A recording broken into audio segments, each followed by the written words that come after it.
नमस्कार दर्शक बंधु आपणकर जदि कर्कट राशि होइथाए तेबे एही भिडियोटी आपणक पई बहुत अधिक गुरुत्वपूर्ण रहिछि कारण एही भिडियो रे एमिति ग्रहक गोचर बा परिवर्तन विषय रे आलोचना करिबा जे आपणकर एही रथयात्रा बा श्रीगुंडीचा ठारू आगामी 135 दिन को प्रभावित करिवे।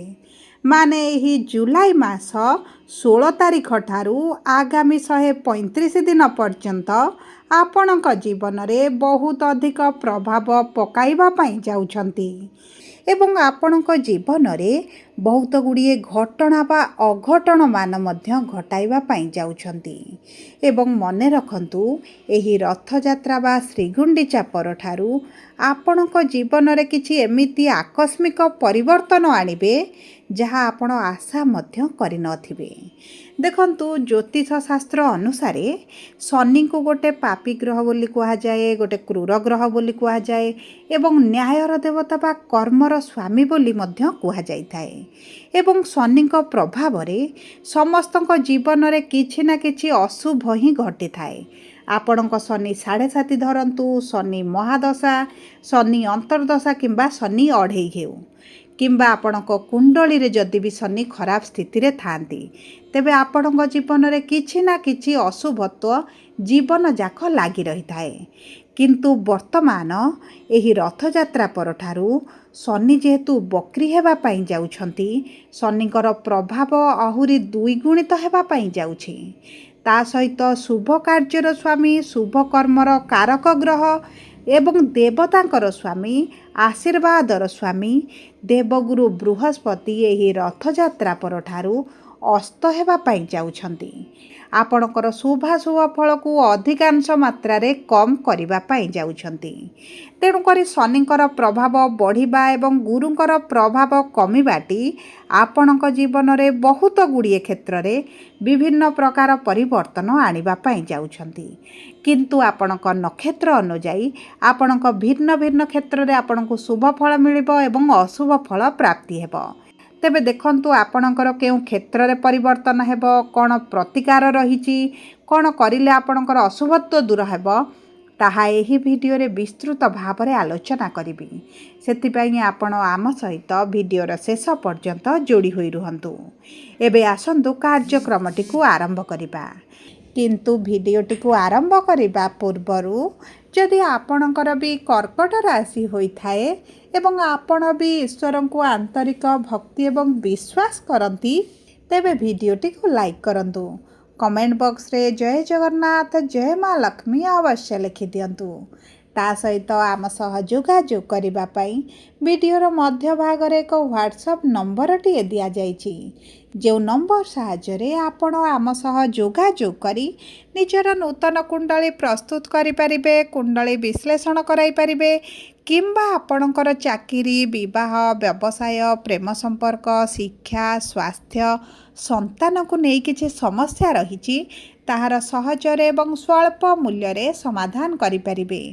सेतिपई आपण आम सह भिडियोर शेष पर्यंत जोड़ी होई रुहंतु एवं व्हाट्सएप नंबर माध्यम रे आम सह जोगाजोग करी खूब कम मूल्य रे आपणक समस्यार समाधान करंतु। एबे आसंतु कार्यक्रमटी को आग को बढ़ाइबा एवं जानिबा एही रथयात्रा परठारू केउ केउ बड़ परिवर्तन आपणक जीवन रे आसिबो।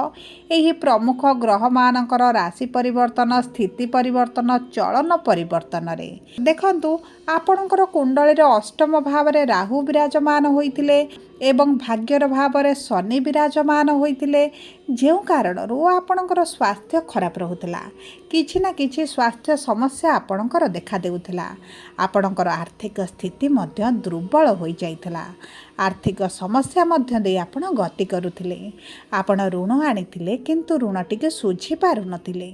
परिवार मध्य रे अर्थ को नहीं हेउ किंबा अन्य कोनोसी कारण को नहीं हेउ ଖୁସିର ବାତାବରଣ ରହିନଥିଲା। ଶିକ୍ଷା କ୍ଷେତ୍ରରେ ସମସ୍ୟା ଦେଖୁଥିଲେ। ବିଦ୍ୟାର୍ଥୀମାନଙ୍କର ବିଭିନ୍ନ ପ୍ରକାର ବାଧା ବିଘ୍ନ ଚିନ୍ତାର ସମ୍ମୁଖୀନ ହେଉଥିଲେ। ଚାକିରି ପାଇଁ ବାରମ୍ବାର ଚେଷ୍ଟା କରି ମଧ୍ୟ ନିରାଶତା ଦେଖୁଥିଲେ, ବିଫଳତା ଦେଖୁଥିଲେ। ଅଯଥାରେ ଖର୍ଚ୍ଚ ଗୁଡ଼ାଏ ହେଉଥିଲା ଏବଂ ବିଶେଷ ଭାବରେ ସନ୍ତାନ ସନ୍ତତିଙ୍କ ପାଇଁ ଆପଣ ବହୁତ ଅଧିକ ଚିନ୍ତିତ ରହୁଥିଲେ। ଆପଣଙ୍କ ବ୍ୟାପାରରେ ପୂର୍ବ ଭଳି ଆଉ ଲାଭ ହେଉନାହିଁ। ଆପଣ ଏକ ପ୍ରକାରର ଲସ୍ ମଧ୍ୟ ଦେଖୁଛନ୍ତି। ଆପଣଙ୍କ ପ୍ରେମ ଜୀବନ ହେଉ ବା ଆପଣଙ୍କ ଦାମ୍ପତ୍ୟ ଜୀବନ ହେଉ, ଛୋଟ ଛୋଟ କଥାକୁ ନେଇ ସମସ୍ୟା ଲାଗି ରହୁଛି। ଆପଣଙ୍କର ଝଗଡ଼ା, ମନମାଳିନ, ମତଭେଦ ଦେଖାଯାଉଛି ଏବଂ ମାନସିକ ଦୁଶ୍ଚିନ୍ତାରେ ଆପଣ ରହୁଛନ୍ତି। ତେବେ ଏହିଭଳି ଯାହା ବି ସମସ୍ୟା ଆପଣଙ୍କ ଜୀବନରେ ଚାଲୁଥିଲା, ଏହି ରଥଯାତ୍ରା ପରଠାରୁ ଆପଣଙ୍କ ଜୀବନରୁ ଏହି ସମସ୍ୟା ଗୁଡ଼ିକ ଧୀରେ ଧୀରେ ଦୂର ହେବା ଆରମ୍ଭ ହୋଇଯିବ। ତେବେ ବିଳମ୍ବ ନ କରି ଆସନ୍ତୁ ଜାଣିବା ସର୍ବପ୍ରଥମେ ପୁନର୍ବସୁ କର୍କଟ ରାଶି ବା 7/4 କର୍କଟ ରାଶିର ବ୍ୟକ୍ତି ବିଶେଷମାନଙ୍କର ଏହି ରଥଯାତ୍ରା ପରଠାରୁ କିଭଳି ରହିବା ପାଇଁ ଯାଉଛି। ଦେଖନ୍ତୁ, ଦେବଗୁରୁ ବୃହସ୍ପତି ହେଉଛନ୍ତି ଆପଣଙ୍କର ନକ୍ଷତ୍ର ଅଧିପତି। ବିରାଜମାନ କରିଛନ୍ତି ଲଗ୍ନ ଭାବରେ। ଗୁରୁଙ୍କର ଆପଣଙ୍କ ରାଶିକୁ ଲଗ୍ନକୁ ଚଳନ ହେବାଟି ଆପଣଙ୍କ ପାଇଁ ଆଶୀର୍ବାଦ ସ୍ୱରୂପ ରହିବ ଏବଂ ସୂର୍ଯ୍ୟ ଯେହେତୁ ଏହି ରଥଯାତ୍ରା ଠାରୁ ଆପଣଙ୍କର ଲଗ୍ନ ଭାବକୁ ଆସୁଛନ୍ତି, ଆପଣଙ୍କର ସରକାରୀ ଚାକିରିର ଅତି ପ୍ରବଳ ଯୋଗ ବନୁଛି। ଯଦି ଆପଣ ପୂର୍ବରୁ ସରକାରୀ ଚାକିରି ପାଇଁ ଦୌଡ଼ି ପରୀକ୍ଷା ଦେଇ ଇଣ୍ଟରଭ୍ୟୁ ଦେଇ ଏଣ୍ଟ୍ରାନ୍ସ ଦେଇ ବାରମ୍ବାର ବିଫଳତା ଦେଖୁଥିଲେ, ତେବେ ଚିନ୍ତାର କୌଣସି ଆବଶ୍ୟକତା ନାହିଁ। ଆପଣଙ୍କର ନିଶ୍ଚିତ ଭାବରେ ସରକାରୀ ଚାକିରି ହୋଇଯିବ।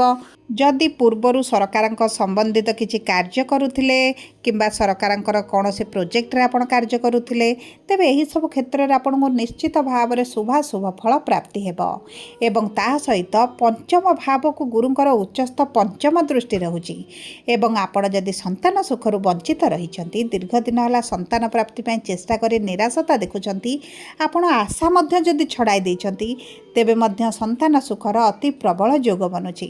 କାରଣ ଦୀର୍ଘ 12 ବର୍ଷ ପରେ ଦେବଗୁରୁ ବୃହସ୍ପତି ଆପଣଙ୍କ ରାଶିକୁ ଚଳନ କରି ଉଚ୍ଚସ୍ଥ ପଞ୍ଚମ ଦୃଷ୍ଟି ଆପଣଙ୍କ ସନ୍ତାନର ଭାବକୁ ଦେଉଛନ୍ତି। ଯଦି ବି ଆପଣଙ୍କର ପୂର୍ବରୁ ସନ୍ତାନ ରହିଛି, ତେବେ ତାଙ୍କ ଭାଗ୍ୟରେ ବଡ଼ ଉନ୍ନତି ଦେଖିବେ। ତାଙ୍କର ଆସୁଥିବା ସମସ୍ୟା ଗୁଡ଼ିକ କ୍ୟାରିୟରକୁ ନେଇ ହେଉ, ବିବାହକୁ ନେଇ ହେଉ, ସେମାନଙ୍କର ସେହିସବୁ ସମସ୍ୟା ଗୁଡ଼ିକ ଦୂର ହୋଇଯିବ ଏବଂ ସବୁଠାରୁ ବଡ଼ କଥା ହେଉଛି, ଯେଉଁମାନେ ପ୍ରେମ ସମ୍ପର୍କରେ ଅଛନ୍ତି, ପ୍ରେମ ବିବାହ କରିବା ପାଇଁ ଚାହୁଁଛନ୍ତି, ଆପଣଙ୍କ ପାଇଁ ଅତି ଉତ୍ତମ ସମୟ ରହିଛି। ବିବାହର ଅତି ପ୍ରବଳ ଯୋଗ ବନିବା ସହିତ ଆପଣଙ୍କ ବିବାହ ଏହି ସମୟ ମଧ୍ୟରେ ଠିକ୍ ହୋଇପାରେ କିମ୍ବା ବିବାହ ମଧ୍ୟ ହୋଇପାରେ ଏବଂ ଆପଣଙ୍କର ଭାଗ୍ୟାଧିପତି ଦେବଗୁରୁ ବୃହସ୍ପତି ଲଗ୍ନରେ ଥିବାରୁ ଭାଗ୍ୟ ଆପଣଙ୍କର ବଳବାନ ରହିବ। ଆପଣଙ୍କୁ ଯେଉଁଭଳି ଶତ୍ରୁମାନେ ବୃଦ୍ଧି ଘଟିଥିଲେ, ସମସ୍ୟାରେ ପକାଉଥିଲେ, ମାନସିକ ଦୁଶ୍ଚିନ୍ତା ବଢ଼ାଉଥିଲେ, ସେହି ସବୁ କ୍ଷେତ୍ରରେ ଆପଣଙ୍କୁ ଶୁଭାଶୁଭ ଫଳ ପ୍ରାପ୍ତି ହେବ। ଏବେ ଆସନ୍ତୁ ଜାଣିବା ପୁଷ୍ୟା କର୍କଟ ରାଶି 8/4 କର୍କଟ ରାଶିର ବ୍ୟକ୍ତି ବିଶେଷମାନଙ୍କର ଶନି ହେଉଛନ୍ତି ନକ୍ଷତ୍ରାଧିପତି ଏବଂ ଶନି ବିରାଜମାନ କରିଛନ୍ତି ଭାଗ୍ୟର ଭାବରେ। କିନ୍ତୁ ଶନି ଯେହେତୁ ବକ୍ରି ହେବେ, ଆପଣଙ୍କର କିଛିଟା କାର୍ଯ୍ୟରେ ଆପଣ ବିଳମ୍ବ ଦେଖିପାରନ୍ତି, ଶେଷ ମୁହୂର୍ତ୍ତରେ ବନ୍ଦ ହୋଇଯାଇପାରେ, ଅଧାରେ ଅଟକି ଯାଇପାରେ। କିନ୍ତୁ ଗୁରୁ ଯେହେତୁ ଆପଣଙ୍କର ବଳବାନ ରହିବେ, ଗୁରୁଙ୍କର ଉଚ୍ଚସ୍ଥ ନବମ ଦୃଷ୍ଟି ରହିବ, ଆପଣ ନିରାଶ ହେବାର କୌଣସି ଆବଶ୍ୟକତା ନାହିଁ। ଆପଣ ଯଦି ଚାକିରି ପାଇଁ ଚେଷ୍ଟା କରୁଛନ୍ତି, ଆପଣଙ୍କୁ ଚାକିରି ହେବାର ବହୁତ ଅଧିକ ସମ୍ଭାବନା ଅଛି। ବିଶେଷ ଭାବରେ ଯଦି ଆପଣ ବି ପ୍ରାଇଭେଟ୍ ଚାକିରି ପାଇଁ ଚେଷ୍ଟା କରୁଛନ୍ତି, ତେବେ ମଧ୍ୟ ଆପଣଙ୍କର ହୋଇଯିବ। କିମ୍ବା ଆପଣ ଯଦି ଚାକିରିରେ କିଛିଟା ପରିବର୍ତ୍ତନ ଚାହୁଁଥିଲେ, ଏସବୁ କ୍ଷେତ୍ରରେ ଆପଣଙ୍କୁ ଶୁଭାଶୁଭ ଫଳ ପ୍ରାପ୍ତି ହେବ। ତା ସହିତ ଆପଣଙ୍କର ଆର୍ଥିକ ସ୍ଥିତିରେ ବଡ଼ ପରିବର୍ତ୍ତନ ଆସିବ। କିନ୍ତୁ ଧନର ଭାବରେ ଯେହେତୁ ଶୁକ୍ର ଅଛନ୍ତି, କେତୁ ଅଛନ୍ତି, ଆପଣ କିଛିଟା ଅଯଥା ଖର୍ଚ୍ଚ ମଧ୍ୟ କରିପାରନ୍ତି। ଆପଣଙ୍କର କିଛିଟା ନିଜ ପାଇଁ ହେଉ, ପରିବାର ପ୍ରିୟଜନମାନଙ୍କ ପାଇଁ ହେଉ କିମ୍ବା ଆପଣଙ୍କ ଗୃହରେ କିଛିଟା ଶୁଭ କାର୍ଯ୍ୟ, ମାଙ୍ଗଳିକ କାର୍ଯ୍ୟ ହେବ, ଯେଉଁ କାରଣରୁ ଆପଣଙ୍କର ଅର୍ଥ ଖର୍ଚ୍ଚ ହେବ। କିନ୍ତୁ ଏହି ଅର୍ଥ ଖର୍ଚ୍ଚଟି ଆପଣଙ୍କୁ ସନ୍ତୁଷ୍ଟି ପ୍ରଦାନ କରିବ। ଏବେ ଆସନ୍ତୁ ଜାଣିବା ଅଶ୍ଳେଷା କର୍କଟ ରାଶି 9/4 କର୍କଟ ରାଶିର ବ୍ୟକ୍ତି ବିଶେଷମାନଙ୍କର ବୁଧ ହେଉଛନ୍ତି ନକ୍ଷତ୍ରାଧିପତି ଏବଂ ବୁଧ ବିରାଜମାନ କରିଛନ୍ତି ଦ୍ୱାଦଶ ଭାବରେ। ଦେଖନ୍ତୁ, ଦ୍ୱାଦଶ ଭାବରେ ବକ୍ରି ସ୍ଥିତିରେ ବିରାଜମାନ ହୋଇଥିବାରୁ ବ୍ୟବସାୟୀମାନଙ୍କର କିଛିଟା ଉଚ୍ଚ ନିଚ ଭଳି ପରିସ୍ଥିତି ଦେଖାଦେଇପାରେ। ବିଶେଷ ଭାବରେ ଆପଣଙ୍କର ଯଦି ଏହି ସମୟ ମଧ୍ୟରେ କିଛିଟା କାଗଜପତ୍ର ଦସ୍ତଖତ କରିବାର ଅଛି, କିଛିଟା ବଡ଼ ଡିଲ୍ କରିବାର ଅଛି, କିଛିଟା ବଡ଼ ପ୍ରୋଜେକ୍ଟ ହାତକୁ ନେବାର ଅଛି, ତେବେ ଆପଣ ବୁଝି ବିଚାରି ଧୈର୍ଯ୍ୟର ସହିତ ଆଉ ଗୁରୁଜନ ଲୋକଙ୍କର ପରାମର୍ଶ ସହିତ ଯଦି ଆପଣ ଆଗକୁ ବଢ଼ନ୍ତି, ତେବେ ଆପଣଙ୍କ ପାଇଁ ଅତି ଉତ୍ତମ ରହିବ।